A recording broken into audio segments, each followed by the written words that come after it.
है ऑल। मैं हूँ उषा जैन भटनागर। पॉडकास्ट दिल से पर आप सबका फिर से स्वागत है। आज का जो टॉपिक है वो बहुत ही हॉट टॉपिक जिसे कह सकते हैं वही है, और एज एन एस्ट्रोलॉजर मेरे पास इसके बारे में बहुत क्यूरीज आती है।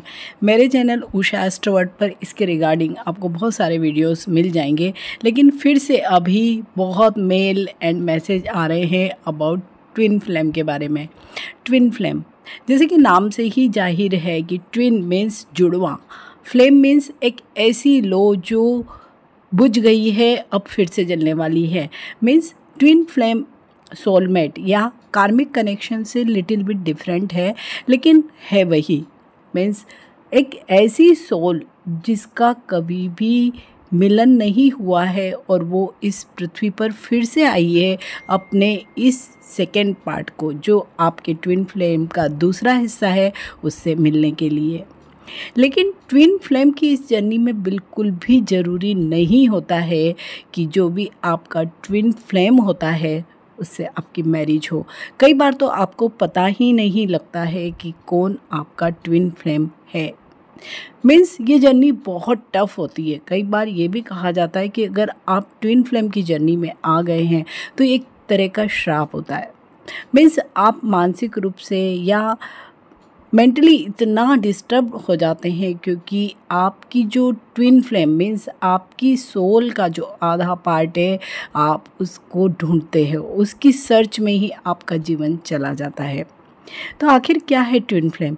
ये क्या नया कॉन्सेप्ट है? बिल्कुल भी नहीं। ये बहुत पुराना मीन्स पौराणिक काल से ही ये कॉन्सेप्ट चल रहा है, और इसका सबसे अच्छा जो उदाहरण है वो है स्वयं भगवान शिव। उनका जो अर्धनारीश्वर रूप है, शिव और शक्ति का मिलन, ये एक्चुअल में ट्विन फ्लेम है, जहाँ पर पुरुष और स्त्री मीन्स ट्विन फ्लेम एक प्रकार की एनर्जी ही है, जिस एनर्जी को हम दो पार्ट में बांट रहे हैं, और वही दोनों पार्ट फिर से इस धरती पर आए हैं रीयूनाइट होने के लिए।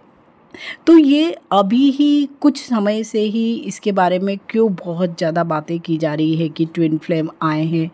जैसे कई सारे युग होते हैं या हो चुके हैं, सतयुग, कलयुग, त्रेता युग वगैरह।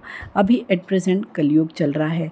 ठीक इसी तरह से जो 12 राशियाँ होती है उनका भी एक ईरा होता है, या वो एक पर्टिकुलर ईरा में एक ही राशि का दबदबा या जिसमें सबसे ज़्यादा प्रभाव होता है। तो अभी इस समय कुंभ राशि का ईरा है, और ये माना जाता है कि जब भी कुंभ राशि का ईरा मीन्स शनि की राशि कुंभ का जब समय आता है, तब ट्विन फ्लेम वापस धरती पर यूनाइट होने के लिए अपने आधे पार्ट को ढूंढने के लिए आते हैं। एक एक जो ईरा होता है एक एक राशि का, वो होता है 21,000 वर्ष से भी ज़्यादा। मीन्स एक बहुत लंबा पीरियड होता है एक एक राशि का। और अभी क्योंकि शनि की राशि जो कहीं ना कहीं एक कार्मिक कनेक्शन भी रिप्रेजेंट करती है, सोलमेट की जो हमारी जर्नी होती है उसको भी रिप्रेजेंट करती है।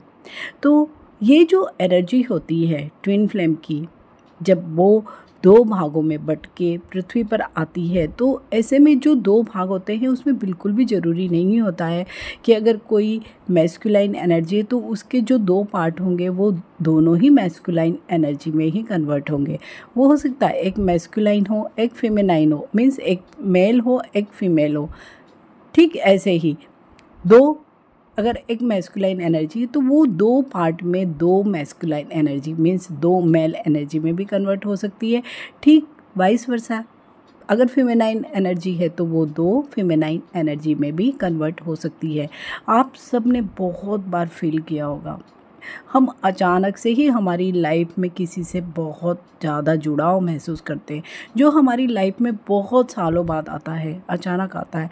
उसके कई साइन होते हैं ऐसे कि जिनसे हम बहुत ज़्यादा मीन्स यहाँ पे मैं यही कहूँगी कि वो सोलमेट की जर्नी ही होती है, कि जस्ट लाइक सोलमेट ही हम उसके लिए फील करते हैं। लेकिन जब भी ट्विन फ्लेम की जो जर्नी होती है, अधिकांश तौर पर वो क्योंकि आपके सोलमेट से आपका मिलन बहुत लेट होता है। तो अधिकांश केसेस में जितने भी स्टडीज़ करते हैं या जितने भी हमारे क्लाइंट आते हैं, तो ट्विन फ्लेम की इस जर्नी में रीयूनियन बहुत ही कम होता है। मीन्स मैरिज जैसा कोई कॉन्सेप्ट नहीं होता है। ये एक प्लेटोनिक लव भी नहीं कहा जा सकता। ये एक अलग ही तरह का जुड़ाव होता है जो वो ही लोग महसूस करते हैं जो ट्विन फ्लेम की जर्नी में होते हैं। और ट्विन फ्लेम की जर्नी में बहुत ही सीमित लोग होते हैं। हम सब मीन्स जितने भी राशि के लोग हैं, जितने भी इस पृथ्वी पर लोग हैं, वो ट्विन फ्लेम की जर्नी में नहीं होते हैं। इसके लिए मतलब ईश्वर प्रदत्त कुछ ही लोग, जिसे हम कह सकते हैं कि उनकी कुछ जर्नी का कुछ चीज़ें छूट गई थी, वो उसी जर्नी को कंप्लीट करने के लिए अब इस पृथ्वी पर फिर से आते हैं। और क्योंकि इस ट्विन फ्लेम की जर्नी को हम टफ़ मानते हैं, क्योंकि जो भी आपका जो दूसरा पार्ट है उसको ढूंढना बहुत ही मुश्किल होता है। आपको मिलता है, कई बार कई लोगों को मिलता नहीं है उनका ट्विन फ्लेम का जो दूसरा पार्ट, और उनका जीवन जैसे होता ना कि मैरिज हो गई, सारी चीज़ें उनके जीवन में ठीक हो रही है, लेकिन उसके बाद भी उन लोगों को अपना व्यक्तिगत जीवन बहुत ही अधूरा या खाली लगता है।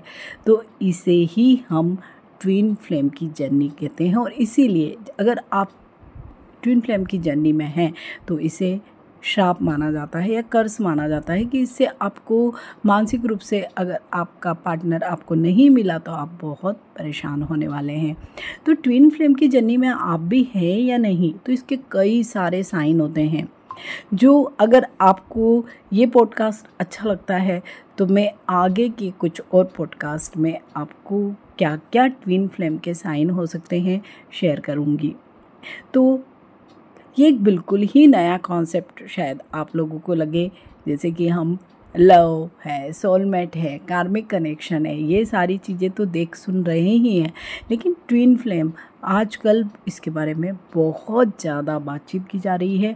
और लोग सचमुच जो यंग हैं, ज़रूरी नहीं कि यंग हो, क्योंकि आपको आपका जो ट्विन फ्लेम का पार्टनर किसी भी एज ग्रुप में मिल सकता है।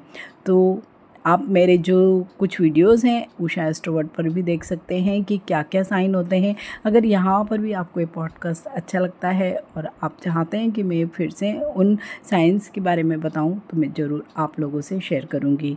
तो मेरे इस चैनल पॉडकास्ट दिल को सब्सक्राइब कीजिए, लाइक कीजिए, और अगर आप भी ट्विन फ्लेम की जर्नी में हैं तो इसे ज़रूर शेयर करिए अपने ट्विन फ्लेम के साथ। मिलते हैं एक नए पॉडकास्ट के साथ। Till then, bye.